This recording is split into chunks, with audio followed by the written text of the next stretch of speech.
سماج اور معاشرہ ایک کل ہے جس کے اجزاء سارے افراد ہیں، چاہے وہ مرد ہوں چاہے عورت ہوں، اور ہر فرد سے مل کر یہ سماج اور یہ معاشرہ بنتا ہے، اور ہر ایک کا کوئی نہ کوئی کردار ہوتا ہے، اور وہ کردار اللہ نے فطری طور پر ہر مرد اور عورت کا فکس کر دیا، اور اسی لیے اس کی جو ذمہ داری ہے، بنیادی ذمہ داری، وہ اگر اس سے ہٹ جائے گا، اپنی بنیادی ذمہ داری ادا کرنے کی بجائے وہ کوئی اور ذمہ داریاں بھرپور ادا کرے، وہ ترقی کی منازل طے کرے، وہ جہاز اڑائے، وہ مردوں کے شانہ بشانہ عورت چلے یا مرد عورتوں کے شانہ بشانہ چلیں، وہ چلیں، اس کی شریعت اجازت دیتی ہے۔ اور نبی کریم صلی اللہ علیہ وسلم کی سیرت میں صحابیات اگر مریضوں کی اور جنگ میں جا کے زخمیوں کی مرہم پٹی کر سکتی ہیں تو اس کا مطلب یہ ہے کہ کوئی لمٹ نہیں ہے کہ خواتین جو ہیں وہ خدمات کہاں کہاں سر انجام دے سکتی۔ لیکن وہ جو بنیادی ذمہ داری ہے اس سے اگر انحراف کریں گی یا اس کی کاسٹ پر کوئی اور کام کریں گی تو وہ قیامت والے دن اللہ کے ہاں جواب دہ ہوں گی۔ آپ نے ابتدا میں جو حدیث سنی نبی پاک صلی اللہ علیہ وسلم کی، کلکم راع و کلکم مسئول عن رعیتہ، کہ تم میں سے ہر شخص ذمہ دار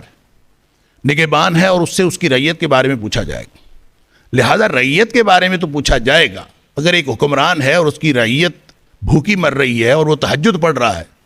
اور وہ بہت نیک ہے، روزے بھی رکھ رہا ہے، اور کہا جائے کہ چونکہ ہمارا حکمران بہت نیک ہے اور روزے رکھتا ہے اور وہ تہجد پڑھتا ہے اس لیے اس کو حکمران رہنے دیا جائے، ایسا ہرگز نہیں ہے۔ روزے رکھنا، تہجد پڑھنا، جہاز اڑانا، ترقی کرنا، مختلف میادین کے آگے سے آگے بڑھتے جانا، یہ اس کا حق ہے، لیکن اس کی ذمہ داری کی کاسٹ پہ نہیں ہے۔ اس کی ذمہ داری اس کو ادا کرنی پڑے گی۔ لہٰذا اسی طرح جو ہماری عورت ہے اس کا ایک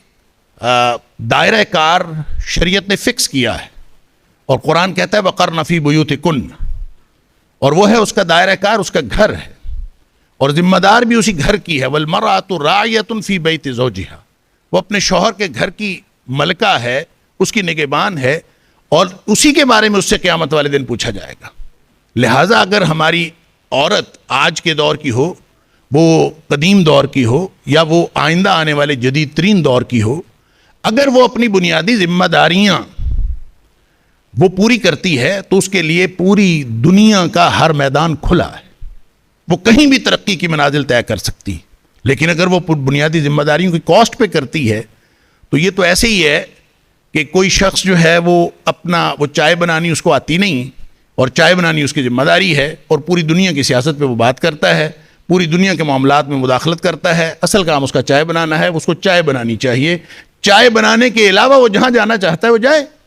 لہذا شریعت نے بالکل میدان کھلا رکھا ہے۔ سیرت طیبہ کے اندر صحابیات کے لیے کوئی کسی طرح کی پابندی نہیں رکھی گئی کہ وہ فلاں کام کر سکتی ہیں اور فلاں نہیں کر سکتی، لیکن ان کا بنیادی دائرہ کار فکس کر دیا گیا ہے، اور وہ ہے گھر کا آنگن، اور اگر وہ گھر کی ذمہ داریاں پوری کرتی ہیں تو پھر وہ آگے جا سکتی ہیں۔ معاشرے کے اندر جب ہم سماجی طور پر دیکھتے ہیں، یہ معاملہ ایکویلٹی کا نہیں ہے۔ ہم یہاں ایک دوسرے کو دلائل دیتے رہیں کہ مرد اور عورت ایکول ہیں کہ نہیں ہیں، یہ برابر ہیں کہ نہیں ہیں۔ مرد کو اللہ نے الگ شان دی ہے، عورت کو اللہ نے الگ شان دی ہے، اور جیسے پروفیسر حسن اقبال صاحب فرما رہے تھے کہ بعض اوقات تو عورت کو اللہ تعالیٰ نے مرد سے زیادہ فضیلت دی۔ لہذا یہ تو ایشو ہے ہی نہیں، ایشو بنیادی طور پر ذمہ داریوں کے تعین کا ہے اور ذمہ داریوں کو پورا کرنے کا ہے۔ رہ گئی یہ بات کہ کہیں جدید ترین دور میں عورت کا دائرہ کار تبدیل بھی ہو سکتا ہے، تو قرآن کہتا ہے فَأَقِمْ وَجْهَكَ لِلدِّينِ حَنِيفًا، دین اس کی طرف اپنا چہرہ جو ہے وہ اپنی ذات اسی کی طرف اپنا رخ کرو، فطرت اللہ التی فطر الناس علیہا، یہ اللہ نے ایک فطرت بنائی ہے جو انسانوں کی فطرت ہے، اسی کے مطابق اللہ نے دین فطرت بنایا ہے، اور فطرت کے مطابق اللہ تعالیٰ نے ذمہ داریاں فکس کی ہیں۔ اور ان ذمہ داریوں کے بارے میں اگر تم یہ کہو کہ 21ویں صدی میں پیدا ہونے والا انسان کوئی اور ہے اور نبی کریم صلی اللہ علیہ وسلم کے دور میں پیدا ہونے والا انسان کوئی اور تھا، یا مشرق و مغرب کے انسانوں میں فرق ہوتا ہے، تو قرآن کہتا ہے لا تبدیل لخلق اللہ۔ تمہیں کس نے کہا کہ فرق ہوتا ہے؟ اللہ تعالیٰ نے جو خلقت بنائی ہے اس کے اندر کوئی تبدیلی پیدا نہیں کی۔ عورت ہے، چاہے 21ویں صدی کی ہے، وہ چاہے وہ کسی پریمیٹیو ایج کی ہے، عورت ہے، البتہ اس کا جو کردار ہے وہ ہر دور میں مختلف ہو سکتا ہے جب کہ وہ پرووائڈڈ دیٹ کہ وہ اپنی بنیادی ذمہ داریاں پوری کر رہی ہو۔ اگر بنیادی ذمہ داریوں کی یعنی فرض کی کاسٹ پہ نفل نہیں ادا ہو سکتے،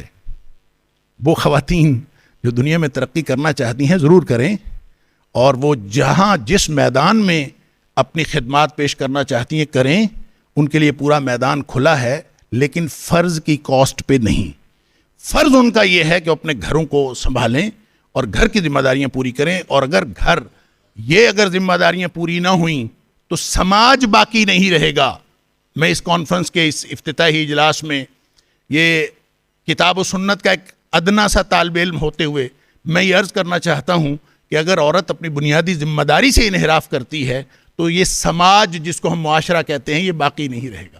اس لیے باقی نہیں رہے گا کہ اس کا ہر تار و پود اپنی جگہ پہ فکس ہے، اور جب آپ وہ بنیادی ذمہ داریاں چھوڑیں گے تو وہ سارے تار و پود بکھر جائیں گے۔ جو بکھرے ہوئے معاشرے ہیں وہ اپنے اس بکھرے ہوئے دور میں شانہ بشانہ کی بھی بات کریں، ہر میدان کی بھی بات کریں، ہم ہر میدان کی بات تو کر سکتے ہیں لیکن بنیادی ذمہ داری کی کاسٹ پہ نہیں۔ اس میں سے ایک چھوٹی سی ذمہ داری جس کو جو میں نے شروع میں آیت تلاوت کی، یہ ویسے تو میں اپنی بچیوں سے خاص طور پر بیٹیوں سے اور باقی سب لوگوں سے، یہ جو سورہ احزاب کا وہ حصہ ہے جہاں سے 22واں پارے کا آغاز ہوتا ہے، وہاں پہ اللہ کریم نے کچھ ہدایات دی ہیں اور وہ خواتین کے لیے۔ ان میں سے ایک ہدایت ہے جو میں نے آپ کے سامنے آیت تلاوت کی، وَاذْكُرْنَ مَا يُتْلَىٰ فِي بُيُوتِكُنَّ مِنْ آيَاتِ اللَّهِ وَالْحِكْمَةِ۔ ایک کام یہ کیا کرو اپنے گھروں میں، باقی بنیادی ذمہ داریوں کے علاوہ ایک ذمہ داری آپ کو یہ قرآن نے سونپی ہے کہ آپ ایسے کریں کہ کتاب و حکمت کی تعلیم کا بندوبست گھر کے اندر کیا کریں۔ خاتون گھر میں قرآن پڑھے، مرد کے قرآن پڑھنے کی بھی بڑی برکت ہے، لیکن جتنی برکت خاتون کے قرآن پڑھنے کی ہے اتنی کسی اور کی نہیں۔ حضرت عمر بن خطاب رضی اللہ تعالیٰ عنہ جیسا جری اور سخت دل آدمی بھی ایک بہن کے قرآن پڑھنے سے مسلمان ہوا، اور ایک ماں جب قرآن پڑھتے ہوئے بچوں کی تربیت کرتی ہے تو اس کی ایک مثال ہمارے سامنے پروفیسر حسن اقبال صاحب بھی ہیں، کہ ہم نے آپا نثار فاطمہ کو بہت دیکھا ہے اور ان کا قرآن کے ساتھ کیا تعلق تھا ہم سب جانتے ہیں۔ لہٰذا وہ خواتین جو اپنی بنیادی ذمہ داریوں سے انحراف کر کے ترقی کی منازل طے کرنا چاہتی ہیں، اس بات کا سیرت سے کوئی تعلق نہیں ہے، نہ قرآن سے تعلق ہے نہ اسلام سے، البتہ دنیا کے قوانین سے بھی تعلق ہے، دنیا کے قوانین میں بھی اس کی گنجائش موجود ہے، اور آج کے معاشروں میں بھی اور جدید معاشروں میں بھی اس کی گنجائش موجود ہے۔ اگر آپ شریعت کے معاشرے کی بات کرتے ہیں تو اس میں بنیادی ذمہ داریاں پہلے پوری کریں اور پھر آپ پوری دنیا میں جائیں، آپ چاہے جہاز اڑائیں اور چاہے ریسرچ لیبارٹریز میں بیٹھیں اور مردوں سے زیادہ خدمات سر انجام دیں، اس سے نہ آپ کو کوئی مسلمان روکتا ہے نہ اسلام روکتا ہے، اور نبی اکرم صلی اللہ علیہ وسلم کی سیرت تو آپ کی رہنمائی کرتی ہے۔ اللہ کرے یہ نقطہ میری اور آپ کی ہم سب کی سمجھ میں آ جائے اور ہماری بہنیں بیٹیاں اس بنیادی ذمہ داری پوری کرتے ہوئے پھر خدمات سر انجام دیں۔ ہم یہ تو بتاتے ہیں کہ آپ کے لیے سارا میدان کھلا ہے، ہم یہ نہیں بتاتے کہ آپ کی بنیادی ذمہ داری کیا ہے۔ لہٰذا میں بھی اگر استاد ہوں، میں استاد اچھا نہ بنوں اور میں باقی ساری دنیا کے کام کروں۔ وہ میں جب نیا کالج میں ٹیچر بنا تھا، میرے ایک اردو کے کولیگ تھے، بڑے بوڑھے سے بیچارے، قریب الریٹائرمنٹ، تو وہ مجھے ایک دن چائے پلانے لے گئے، مجھے کہا لکھوی تو چنگی تھاں آگے چنگی نوکری آ، پر پڑھانے والا کت خانہ نہ ہوئے تو باقی سارا کچھ ٹھیک ہے۔ ہم نے یہ چھوٹے چھوٹے جو کت خانے سمجھے ہوئے ہیں نا، یہ اصل میں ہماری ذمہ داریاں تھیں۔ خواتین کو بھی پوچھ لیں، وہ کہتی ہے گھر کا کت خانہ نہ ہو تو باقی سارا کچھ ٹھیک ہے۔ اللہ تعالیٰ مجھے اور آپ کو سمجھ عطا فرمائے۔ مجھے اصل میں شاید تقریر نہیں کرنی تھی، وہ میں نے جو لسٹ دیکھی اس میں میرا نام لکھا تھا شکریہ ادا کرنے کے لیے، تو چونکہ وائس چانسلر صاحب تشریف نہیں لا سکے، وہ انجینئرنگ کونسل کی ایک میٹنگ کی وجہ سے آج کراچی میں ہیں، اور انہوں نے خصوصی پیغام دیا، مجھے بھی صبح فون کیا اور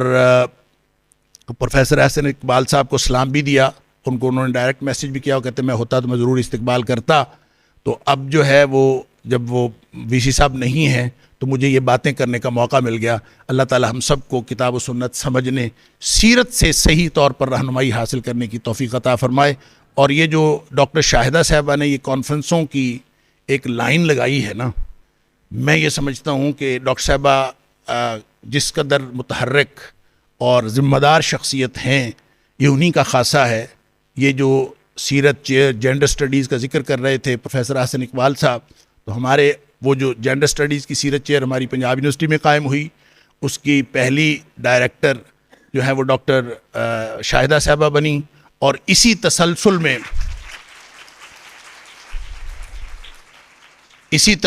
میں الحمدللہ آج یہ چوتھی کانفرنس ہے، اور ہم یہ سمجھتے ہیں، میں چونکہ اندر کی باتوں کو بھی جانتا ہوں، مجھے معلوم ہے کہ کس قدر نامساعد حالات میں اور مشکلات کے باوجود یہ کانفرنس پوری کامیابی کے ساتھ جاری ہے، اور اس کا تمام تر سہرا وہ ڈاکٹر شاہدہ پروین صاحبہ کے سر ہے۔ اللہ تعالیٰ ان کی خدمات قبول فرمائے۔ السلام علیکم ورحمۃ اللہ وبرکاتہ۔ جزاکم اللہ خیر۔ پروفیسر ڈاکٹر محمد حماد لکھوی صاحب پچھلے 30 برس سے اسی جو ہے وہ وادی کے رہرو ہیں، اسلامیات کی تعلیم و تعلم، درس و تدریس سے وابستہ ہیں، تو وہ اپنے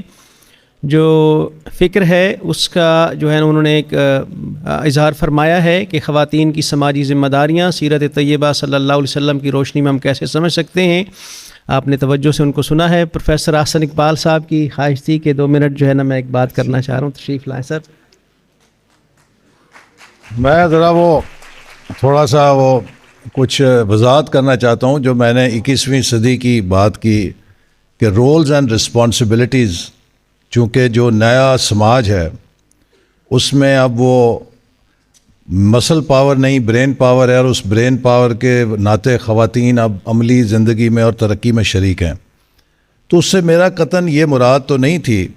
کہ جو خاتون کا ایک کردار ہے بحیثیت ماں وہ کسی طرح بھی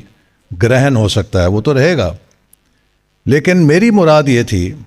کہ جب ہم ایک نئی سوسائٹی اور اس سماج کے نئے رولز اینڈ رسپانسبلٹیز کی بات کرتے ہیں تو اس کا ہدف صرف عورت نہیں ہو سکتی، اس کا ہدف پھر مرد کو بھی ہونا پڑے گا۔ وہ ایسے کہ جب آپ یہ توقع رکھیں کہ دونوں ارننگ ممبرز ہوں فیملی کے، مرد بھی کما رہا ہے اور معاشی ضرورت کے تحت خاتون بھی کما رہی ہے، اور ہم خواتین کو یہ کہیں کہ چونکہ امور خانہ داری خواتین کی ذمہ داری ہے، تو اب دفتر سے گھر جا کے مرد صاحب تو دوستوں کے ساتھ گلچھڑے اڑانے نکل جائیں گے، اب عورت جو ہے وہ گھر کے سارے کام کاج کرے گی۔ تو اگر عورت ہانڈی بنائے گی تو ڈش واشنگ مرد کو کرنی چاہیے۔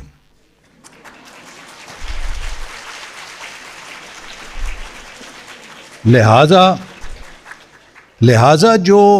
اگر دونوں عملی زندگی میں ہیں تو جو گھر کے معاملات ہیں ان کی یقیناً کچھ تو خواتین کی اپنی ذمہ داریاں ہیں، لیکن وہ رولز اور رسپانسبلٹیز بدلیں گے۔ گھر کے اندر بھی شیئرڈ رولز اینڈ رسپانسبلٹیز آئیں گی، بجائے یہ کہ مرد جو ہے وہ ٹانگوں پہ ٹانگیں رکھ کے ٹی وی کے آگے ڈرامہ دیکھنے لگ جائے اور وہ عورت کو کہے کہ اب تم جو ہے گھر کا سارا کام کرو، لیکن اس کی جو مہینے کی تنخواہ ہے وہ کہے کہ یہ تو گھر کے اندر ضرور لگے گی پوری کی پوری۔ تو اس لیے ہمیں اس نئے معاشرت کے ساتھ رولز اینڈ رسپانسبلٹیز کو دیکھنا ہوگا۔ بلکہ میں تو اکثر اپنے حلقے میں لڑکوں کو بہت غیرت دلاتا ہوں، چونکہ یونیورسٹی آف نارووال میں 5000 اسٹوڈنٹس ہیں اور ان میں 4000 لڑکیاں ہیں، اور ہم نے جب لیپ ٹاپس دیے اپنی حکومت کے آخری دور میں تو جو میرٹ کے اوپر 1400 لیپ ٹاپس ڈسٹریبیوٹ ہوئے میٹرک کے بعد، ان میں 1100 لیپ ٹاپ لڑکیوں نے لیے میرٹ کے اوپر۔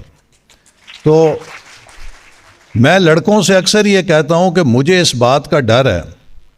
کہ آج سے 20 سال پہلے جب ہم کسی خواتین کے وہ قوائف لیتے تھے